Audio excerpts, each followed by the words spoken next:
Welcome to our Devos as we conclude this week of making anger work for us and get us closer to God. Believe it or not, it can. Anger in and of itself is not a sin. It's what we do with that anger. And I'll tell you one of the things that anger allows us to do that's habitual and that causes us to really focus. When you are angry, when you have an opportunity to be angry and you don't quite know what to do, you can't go wrong with simply defaulting to remind yourself of Jesus' work. Remind yourself of Jesus' work. If you look at Jesus' death and you examine truly how horrific it was that he was put into such dire, abusive conditions, and he paid this horrible, awful, shameful, humiliating price in front of all of the world to see that he's being crucified for our sins.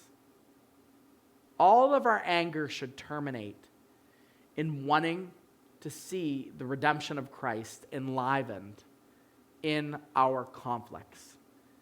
Does that sound heady? Well, it's more practical than just about anything you're going to hear at church.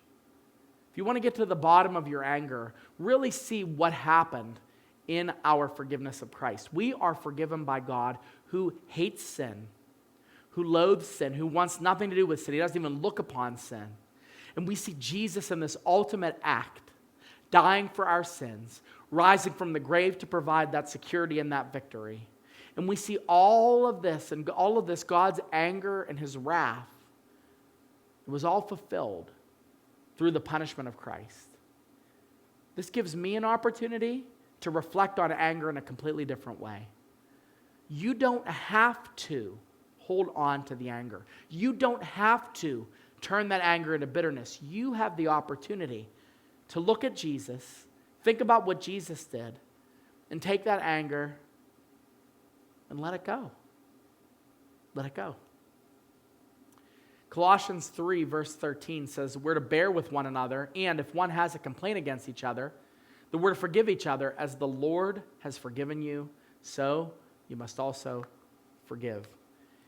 Unchecked anger leads to bitterness and unforgiveness.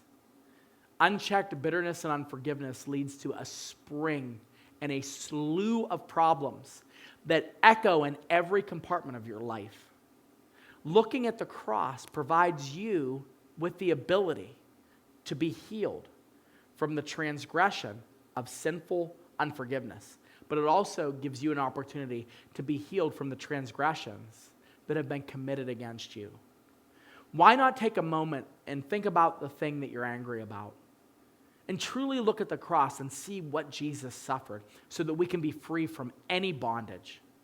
How much more ought we to be free from the bondage of bitterness and unforgiveness? Let anger remind you of your ever-present need to depend on God for righteous living.